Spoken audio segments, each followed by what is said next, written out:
4 فروردین 1400 اشرف غنی که آن زمان هنوز رئیس جمهور افغانستان بود، اینجا بند کمال خان را در مرز ایران افتتاح کرد. بندی که طرح ساخت آن مربوط به بیش از 50 سال قبل بود، اما به دلیل جنگ و ناامنی تا سال 1400 طول کشیده بود. موضوع حقابه اما تاریخی تر از عمر این سد است. از سال 1857 میلادی که بر اساس معاهده پاریس هرات از خاک ایران جدا شد، حقابه محل مناقشه دو کشور بوده. از 150 سال پیش توافق پشت توافق نوشته شد، اما تنها روی کاغذ ماند. او به مفتچات نورکه و پیداوارد نیمروز به ایران بنده به افتخار کرد. آخرین بار در سال 1351 حکومت پهلوی و دولت وقت افغانستان معاهده‌ای برای حقابه امضا کردند. توافقی که 1/8 حقابه تاریخی ایران را شامل می‌شد. قرار شد در سالهای آبی نرمال 820 میلیون متر مکعب آب هیرمند به سمت ایران روانه شود و به هر میزان که خشکسالی باشد آب کمتری به هامون برسد، که حتی همین هم اجرایی نشد. هیرمند اصلی ترین منبع تأمین آب شرق ایران است. رودی که از رشته کوههای هندوکش سرچشمه و 1000 کیلومتر دورتر در ایران آرام می‌گیرد. ولی چند صباحی است که کمال خان راه را عوض کرده. حجم مخزن بند کمال خان 52 میلیون متر مکعب است که برای ذخیره آب عددی حساب نمی شود. به طور مثال سد کجکی که 70 سال قبل بنا شده حدود 60 برابر ظرفیت دارد، اما هدف کمال خان ذخیره آب برای افغان ها نیست، نرسیدن آب به ایرانی هاست. قبل از کمال خان آب در مسیری طبیعی وارد هامون ایران می شد و اگر چیزی می ماند دوباره به افغانستان برمیگشت و به گودزره می ریخت. حالا با دستکاری در مسیر تنها گرد و غبار نصیب مردم سیستان و بلوچستان شده و آب مستقیم به شوره‌زار می رود.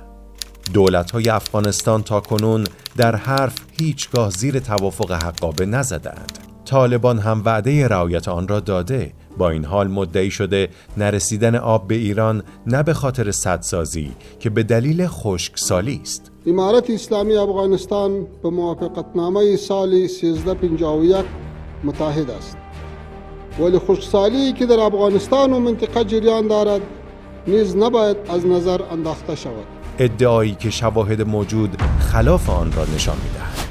تصاویر ماهواره‌ای حاکی از آن است که سطح آبی 3 سد کجکی، ارغنداب و کمال خان نسبت به پارسال 66، 153 و 230% بیشتر شده.